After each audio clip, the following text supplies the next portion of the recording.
جتنا ان کو دینا چاہیے. کس طرح دیکھتے ہیں جناب؟ بالکل اس میں تو کوئی شک نہیں ہے، اور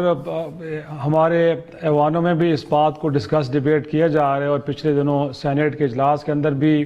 پیپلز پارٹی کے رہنماؤں نے بالخصوص شہری رحمان نے اس نقطے کو اٹھایا ہے، اور کہا یہ گیا ہے کہ ہمیں بہرحال اپنی ایک کوشش جاری رکھنی چاہیے، اور جو بھی انٹرنیشنل فورمز ہیں یا جو دنیا کے بڑے اہم کیپٹلز ہیں وہاں پہ ہمارا جو سفارتی ایک مشنز موجود ہیں ان کو چاہیے کہ بہرحال،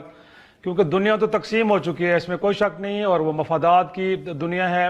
ایک وہ ہیں کہ جو طاقتور ہیں اور ایک وہ ہیں جو کمزور ہیں. تو بہرحال بھارت کا شمار طاقتور ممالک میں ہوتا ہے، اور طاقتور ممالک کے جو مفادات ہیں وہ مشترکہ ہیں. تو ظاہر سی بات اگر ہم یہ امید رکھیں کہ شاید یورپ سے کوئی آواز اٹھے گی، شاید کوئی امریکہ کی جانب سے کوئی ایک بہت بڑے کوئی اقدامات کا اعلان کیا جائے گا، یا ایون کہ ہمارے جو خوشحال اسلامی ممالک ہیں ان کی طرف سے کوئی ایسی بات ہوگی کہ جس نتیجے میں ہم کہیں گے کہ نریندر مودی بیک فٹ پہ جائیں گے، یا کم از کم جو ہو رہا ہے وہاں پہ وہ ہونا بند ہو جائے گا. تو میرے خیال میں یہ باتیں تو اب قصہ پارینہ اسد ہو گئی ہیں. ٹھیک ہے. معاملہ یہ ہے کہ کشمیر کی صورتحال ہو تو میرے خیال میں کشمیریوں کو خود اپنی جنگ لڑنی ہوگی، اور اس کے لیے جو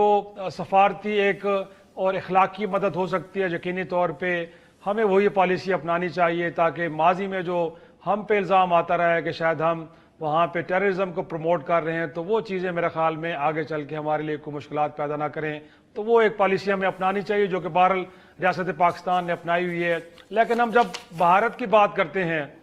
دیکھیں بی جے پی کے دو ایک طرح سے فیسز تھے. ایک فیس تھا واجپئی صاحب کی شکل میں، ایل کے اڈوانی کی شکل میں، بہرحال جو بہتر فیس تھا. اور اس دور میں آپ کو یاد ہوگا کہ اگرچہ پاکستان کے اندر ایک ڈکٹیٹرشپ تھی اور جنرل مشرف صاحب کی حکومت تھی، لیکن بہرحال چیزیں بہت حد تک آگے بڑھیں، اور ایک مرحلے پہ تو یہ کہا جا رہا تھا کہ شاید کشمیر کا مسئلہ حل ہونے جا رہا ہے. تو دیکھا جائے تو وہاں پہ بی جے پی کی سرکار تھی، بی جے پی کے پرائم منسٹر وہاں پہ تھے، لیکن بہرحال وہ اس بات پہ یقین رکھتے تھے کہ گفتگو کے ذریعے معاملات کو حل کرنا چاہیے. لیکن دوسرا فیز جو ہے وہ نریندر مودی کی شکل میں ہے، جو بہرحال فاشسٹ ہے، جو بہرحال گولی پہ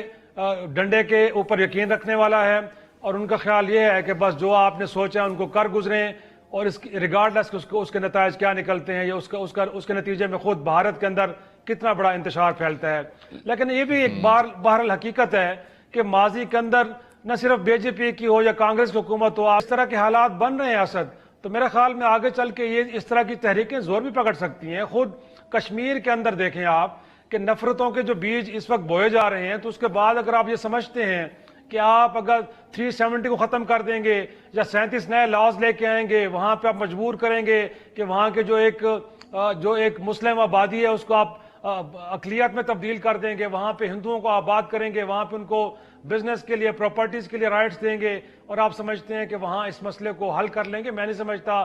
آپ نفرت کے وہ بیج بو رہے ہیں کہ جو بہرحال آگے چل کے آپ کے لیے مسائل پیدا کریں گے. میں سمجھتا ہوں کہ یہ جو ایک ڈیوائیڈ آئی ہوئی ہے جس کے اندر دنیا یہ سمجھتی ہے کیونکہ ان کے معاشی مفادات وابستہ ہیں، 1.25 ارب کی آبادی کی ایک مارکیٹ ہے، کنزیومر مارکیٹ ہے. یورپ بھی ڈر رہا ہے، امریکہ بھی ڈر رہا ہے، اور ایون کہ مسلمان ممالک بھی سمجھتے ہیں کہ ان کی بہت بڑی انویسٹمنٹس ہیں، یا ان کے ممالک کے اندر جو وہاں کے کاروبار ہیں وہ شاید بہت بڑے ہندو بزنس مین چلا رہے ہیں، لہٰذا خاموش رہا جائے. تو یہ خاموشی نہ صرف ہندوستان کو بلکہ پوری دنیا کو ایک انتشار کی طرف لے کے چلے گی. میں تو یہ سمجھتا ہوں. ویسے شیرازی صاحب یہ ایک تسلسل ہے، آپ نے بھی ذکر کیا ایل کے اڈوانی کا اور واجپئی کا. یہ درست ہے کہ وہ شاید نریندر مودی کے نسبت کچھ بہتر تھے، لیکن وہی واجپئی صاحب نے جب نیلی میں قتل و غارت ہو رہی تھی پھر سے مسلمانوں کے خلاف، تو منہ اپنا پھیر لیا تھا، اور کچھ ان کے جو انتہائی انفلیمیٹری قسم کے بیانات ہیں ابھی بھی ان کی ویڈیوز آپ کو مل جائیں گی. ایل کے اڈوانی صاحب کا بھی یہی تھا جناب. جب یہ سارا بابری مسجد کا سلسلہ تھا تو اس میں ایل کے اڈوانی نے پہل کی تھی، ایل کے اڈوانی نے وہ سارا یاترا شروع کیا تھا، ایل کے اڈوانی نے، بلکہ نریندر مودی کا جو سہارا تھا وہ ایل کے اڈوانی تھا. اور اب جب نریندر مودی اسی ایک سوچ کا اب آپ کو ایک پریما ڈونا نظر آتا ہے، آپ کو اب یہ چیز واضح ہونے کو ملتی ہے،